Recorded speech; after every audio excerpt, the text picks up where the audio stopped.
तो हम पढ़ने जा रहे हैं, हमारा नया टॉपिक है, ये टॉपिक है डिस्टेंस फार्मूला। ठीक है, डिस्टेंस फार्मूला कैसे है, मतलब कि सपोज ये एक कोऑर्डिनेट्स गिवन है, एक ये कोऑर्डिनेट्स गिवन है, तो इन दोनों के बीच का हमें क्या निकालना है, डिस्टेंस निकालना है। ठीक है, तो ये जो कोऑर्डिनेट्स है, तो इसके कोऑर्डिनेट्स को हम मान लेते हैं कि ये हमारा क्या होगा, x1 y1, और ये हमारा क्या होगा, x2 y2, ये हमारा डिस्टेंस हो। इन दोनों के बीच में डिस्टेंस निकालना है।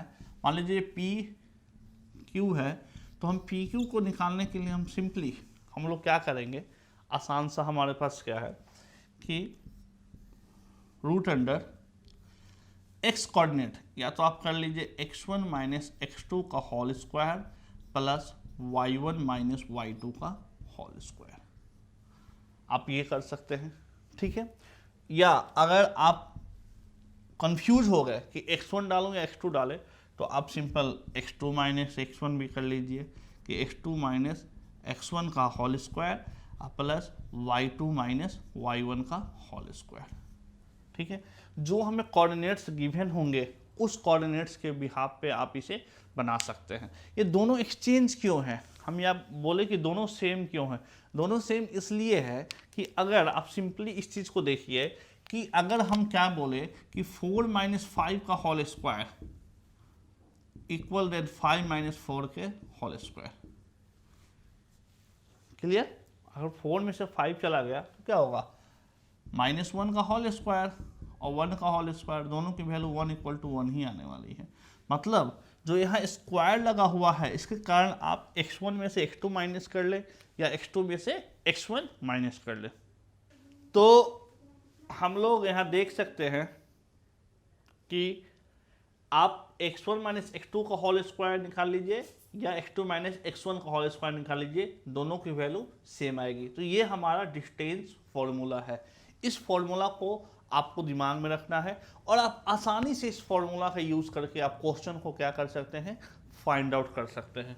ठीक है, क्योंकि आपको हमेशा याद रखिएगा कि आपको कोऑर्डिनेट्स गिवन होंगे, कोऑर्डिनेट्स गिवन होंगे और सेम कोऑर्डिनेट्स को आपको माइनस करके स्क्वायर निकालना है, उसको ऐड करके अंडर रूट कर देंगे तो आपको डिस्टेंस फाइंड आउट हो जाएगा। तो आइए देखते हैं एग्जांपल्स।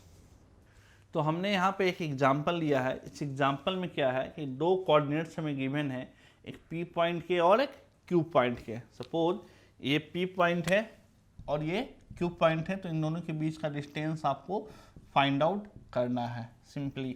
तो आप किस तरीके से फाइंड आउट करेंगे, तो सिंपली आप क्या करेंगे, सॉल्यूशन लिखेंगे and P Q equal to root under x1 minus x2 का whole square plus y1 minus y2 का होल स्क्वायर। ठीक है, और यहाँ से आप निकालेंगे। लेकिन एक बात को आपको ध्यान रखना है कि हम इस छोटे से प्रॉब्लम में हमेशा कंफ्यूज हो जाते हैं और हमारा सम जो है वो गलत हो जाता है। तो इसके लिए सबसे पहला काम जो आपको करना है, उससे पहले आपको क्या करना है कि आपको लिखना है वैल्यू कि x1 की वैल्यू हमारी हो गई -6 और x2 की वैल्यू हो गई -1। ये हमारा हो गया x1 और ये हो गया y1, ये हो गया x2 और ये हो गया y2। ठीक है, अब y1 की वैल्यू लिखेंगे 7 और y2 की वैल्यू लिखेंगे हम लोग -5। तो सबसे पहला काम जो आपको करना है कि आप कोऑर्डिनेट्स की वैल्यू को लिख लेंगे। इससे क्या होगा कि आपको क्वेश्चन बनाने में बहुत ही आसानी होगी। ठीक है, अब हम आसानी से इसमें वैल्यू को पुट कर सकते हैं। तो यहाँ पुट कर देते हैं कि x1 की बात करें तो -6 -1 का होल स्क्वायर प्लस y1 हमारा है 7 माइनस -5 का होल स्क्वायर। ठीक है, तो यहाँ से आप सिंपल -6 -1 -7 का whole square plus minus minus plus, तो 12 का whole square root under 49 plus 144। यहाँ से आप ऐड करेंगे तो 4 और 9 आ जाएगा 13, 4 4 8 प्लस 1 9 और 193। ठीक है, 193 रूट अंडर 193 आपका ये आपका डिस्टेंस आ जाएगा। तो क्या बता सकते हैं कि 193 किसी का परफेक्ट स्क्वायर है या नहीं है? तो अब हम लोग यहाँ से सिंपली फॉर्मूला यूज करेंगे, पी क्यू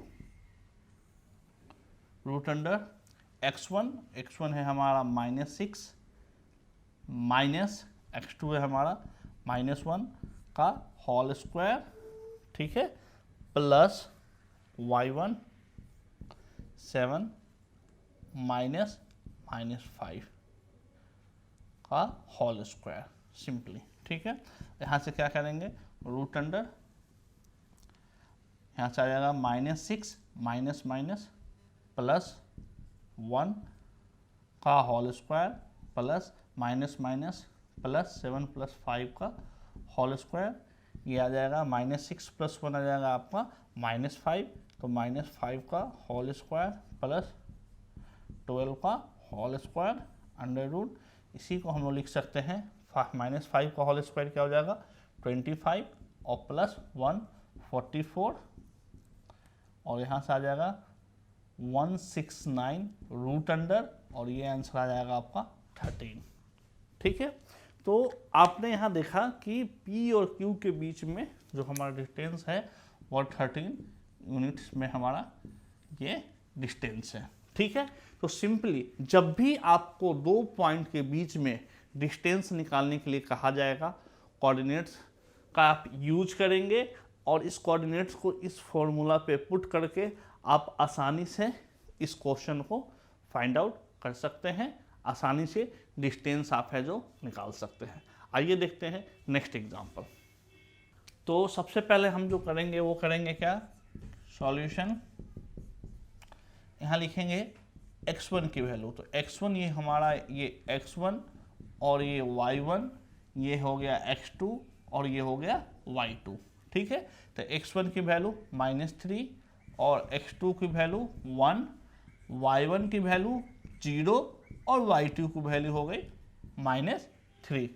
अब यहाँ से PQ निकालना है आपको, तो PQ निकालने के लिए simply root under x1 minus x2 का whole square plus y1 minus y2 का होल स्क्वायर, ये यूज करेंगे आप लोग सिंपली। तो x1 माइनस x2 तो -3 माइनस 1 का होल स्क्वायर प्लस 0 माइनस -3 का होल स्क्वायर, तो यहाँ से हो जाएगा -3 और -1 हो जाएगा -4 और -4 का जो होल स्क्वायर हो जाएगा वो हो जाएगा आपका 16 और 0 माइनस माइनस प्लस 3 का whole square 9, 16 plus 9 root under, तो यहाँ से आ जाएगा 25 और ये आ गया 5, ये आपका आंसर है, ठीक है। तो आपने देखा कि किस तरीके से डिस्टेंस फॉर्मूला का हम लोग यूज किए और डिस्टेंस हमने निकाला दो पॉइंट के बीच में। नेक्स्ट क्लास में हम लोग इसी के ऊपर ढेर सारे क्वेश्चन करेंगे और अलग अलग कॉन्सेप्ट के क्वेश्चन को इसके हेल्प से हम लोग सॉल्व करेंगे। तो मिलते हैं नेक्स्ट क्लास में।